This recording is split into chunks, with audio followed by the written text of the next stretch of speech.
Hello, my name is William, and in today's video I will be reading from the Dungeons & Dragons sourcebook, Basic Rules.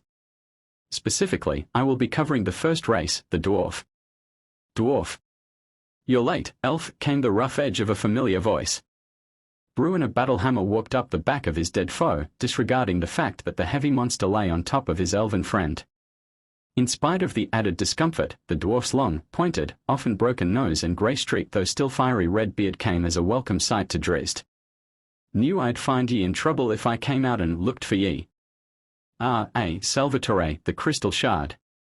Kingdoms rich in ancient grandeur, halls carved into the roots of mountains, the echoing of picks and hammers in deep mines and blazing forges, a commitment to clan and tradition, and a burning hatred of goblins and orcs, these common threads unite all dwarfs.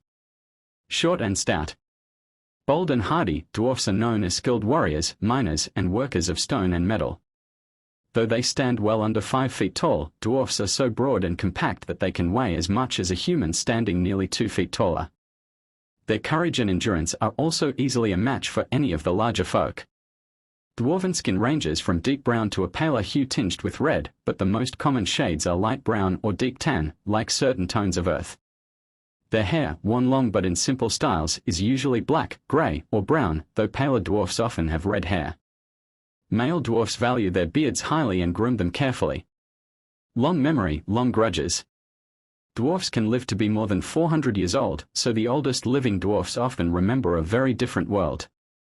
For example, some of the oldest dwarfs living in Citadel Felbar, in the world of the Forgotten Realms, can recall the day, more than 3 centuries ago, when orcs conquered the fortress and drove them into an exile that lasted over 250 years. This longevity grants them a perspective on the world that shorter-lived races such as humans and halflings lack. Dwarfs are solid and enduring like the mountains they love, weathering the passage of centuries with stoic endurance and little change. They respect the traditions of their clans, tracing their ancestry back to the founding of their most ancient strongholds in the youth of the world, and don't abandon those traditions lightly. Part of those traditions is devotion to the gods of the dwarfs, who uphold the dwarven ideals of industrious labor, skill in battle, and devotion to the forge. Individual dwarfs are determined and loyal, true to their word and decisive in action, sometimes to the point of stubbornness. Many dwarfs have a strong sense of justice, and they are slow to forget wrongs they have suffered. A wrong done to one dwarf is a wrong done to the dwarf's entire clan, so what begins as one dwarf's hunt for vengeance can become a full-blown clan feud. Clans and kingdoms.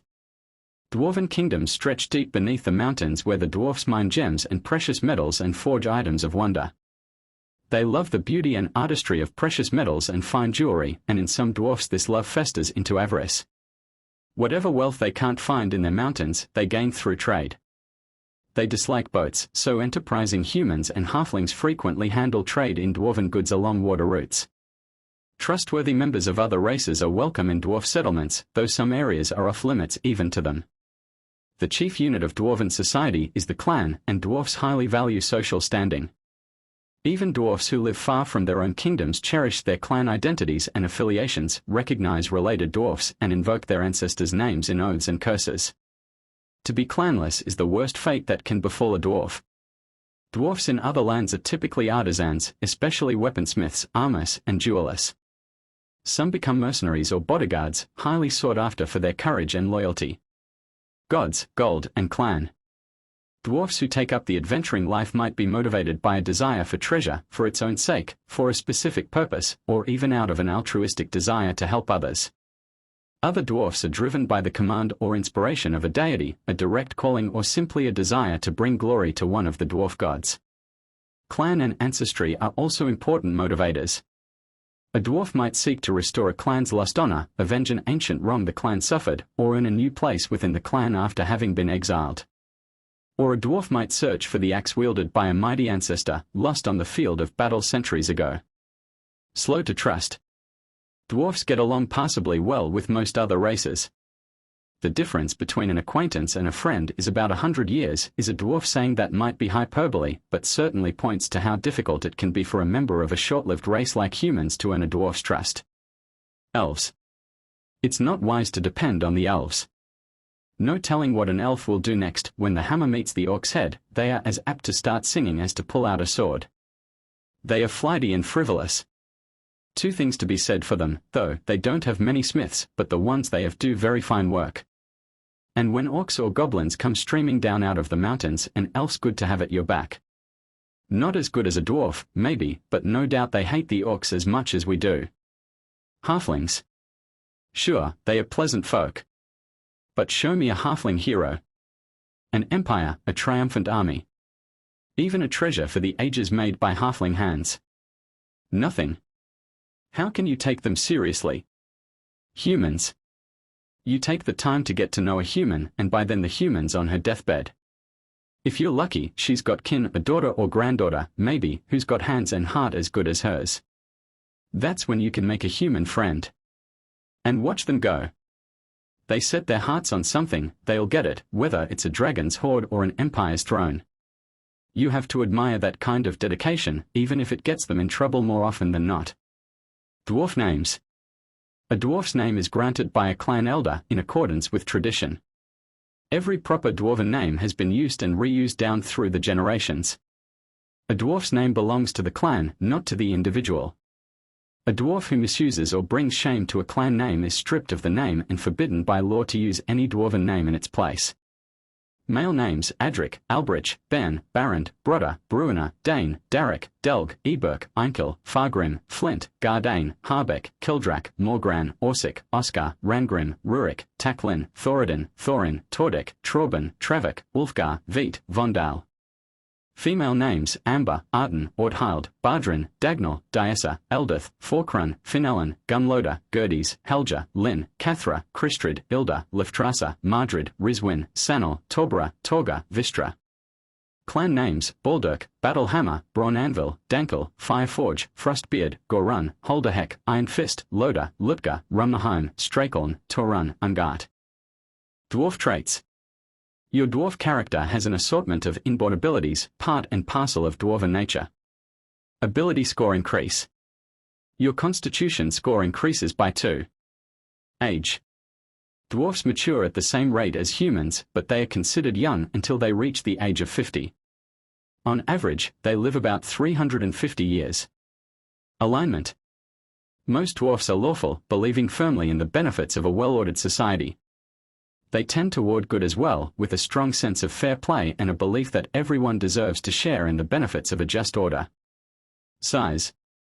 Dwarfs stand between 4 and 5 feet tall and average about 150 pounds.